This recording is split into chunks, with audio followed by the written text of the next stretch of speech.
ఒకసారి బ్రహ్మదేవుడు మరియు విష్ణుదేవుడు ఎవరు గొప్పవారు అనే విషయంపై వాదించారు.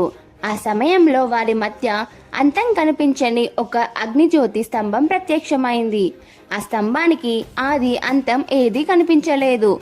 దాని చివరను తెలుసుకోవడానికి ఇద్దరు ప్రయత్నించారు.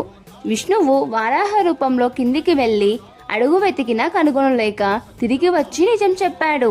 బ్రహ్మ అంశ రూపంలో పైకి వెళ్లి చివర కనిపించకపోయినా కేతకి పువ్వును సాక్షిగా పట్టుకొని అబద్ధం చెప్పాడు. వెంటనే ఆ జ్యోతిస్తంభం నుంచి పరమశివుడు ప్రత్యక్షమయ్యాడు. విష్ణువు నిజాయితీకి సంతోషించి ఆశీర్వదించాడు. బ్రహ్మ అబద్ధం చెప్పినందుకు భూమిపై ఆయనకు ఆలయాలు ఉండవని శాపం ఇచ్చాడు. అలాగే కేతకి పువ్వును తన పూజలో ఉపయోగించరాదని అన్నారు. ఆ అనంత జ్యోతి రూపమే శివలింగంగా పూజింపబడుతుంది. ఈ సంఘటనను స్మరించుకుంటూ మహాశివరాత్రి రోజు భక్తులు ఉపవాసం ఉండి రాత్రంతా జాగారం చేసి అభిషేకాలతో భక్తితో శివుణ్ణి ఆరాధిస్తారు. కామెంట్ బాక్స్ లో ఓం నమః శివాయ అని రాయండి.